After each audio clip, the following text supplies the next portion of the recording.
Hey, welcome back. We have been talking about the alarming number of firefighters being diagnosed with cancer. 1 in 10 firefighters in Columbus have been diagnosed, but cancer among firefighters is something that expands well past Columbus. We've been talking about people battling, stories of survival, but many have passed away. And Cameron Smith is here today to talk about his friend, his colleague from Norwich Township, Bryan Davis, who did recently pass away. Of course, I'm happy to have you here. Sorry on the circumstances. Thanks for having me. So Bryan, let's talk a little bit about him. Bryan was a guy that was very upbeat, positive. He was a lieutenant at our fire station. He got cancer diagnosed back in October of 15, and he passed away in June of 16. It started out just as back pain, and we get that in the fire service, and it progressed, and he went to the chiropractor, did all those things, and it just found out that it ended up being an endocrine type cancer. Now, you had said when we were talking before, this kind of hit you guys really hard because he was diagnosed and then months later he went into hospice. So what was that like for you guys on the fire department? I think a lot of us, especially me, I thought he was going to beat it. He was such a positive person. His family's very positive. He's big in his church down at the Nazarene Church in Grove City. And every time we'd talk to him, he just was like, I'm going to beat this. I'll be back in this month. And then when they put him in hospice, it was a huge shock to all of us. And now, Bryan, not just a friend, not just a colleague, but really a person who made a huge impact on a lot of people. So just talk about that. I mean, around Norwich Township, he must have been known really well. Yeah, he was the senior center liaison for Hilliard. And he would do a luncheon every other month, and he would talk about all the slip hazards, health stuff with the seniors, and then we would serve them lunch.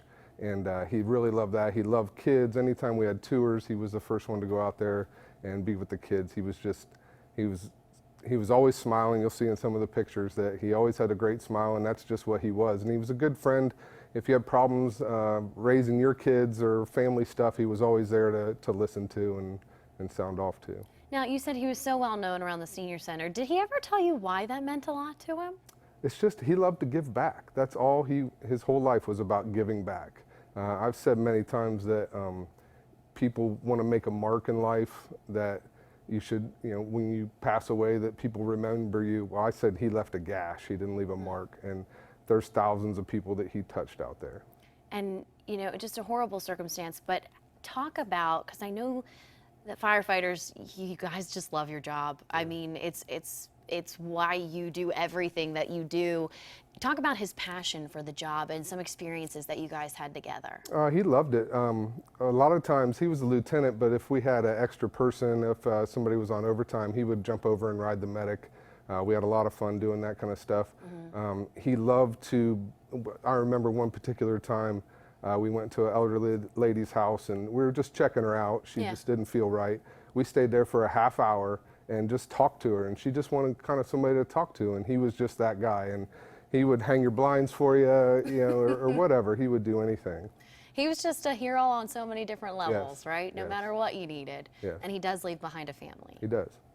And of course, our thoughts, our condolences go out to them this morning. No doubt it's been very difficult. This is still fresh for all of you. And anything that we can do to help to just kind of, keep his memory alive. Yeah, I think as firefighters, we're starting to do our part to make sure we try to take this trend, how many men and women at Columbus Fire are having the cancer, and we have it in Plain Township, and it's just everywhere. We're starting to do our part now. Right. We're cleaning our gear better. We're wearing our masks in all kinds of atmospheres where we never used to do it. So the politicians kind of did their job, and our firefighter union that pushed to get the cancer bill passed did their job, and now we have to do our part. And you used to walk into the gear room at the firehouse and it would smell smoky all the time, and now it doesn't, because after a fire, your next day your gear is getting washed, you're cleaning up better. And you're keeping it clean. And of course, I know you were saying you wanted to say a big thank you to those who made that bill pass. We are so thankful that you were able to come with us and join this story this morning. Of course, we're going to hear a lot more stories like this. So join us every Wednesday morning as we introduce you to another member of the Fighting 126. You can also visit NBC4i.com. read and watch more of these stories. They are so important. These people are our local heroes, and they really are dealing with a huge thing, not just here in Ohio, but across the nation.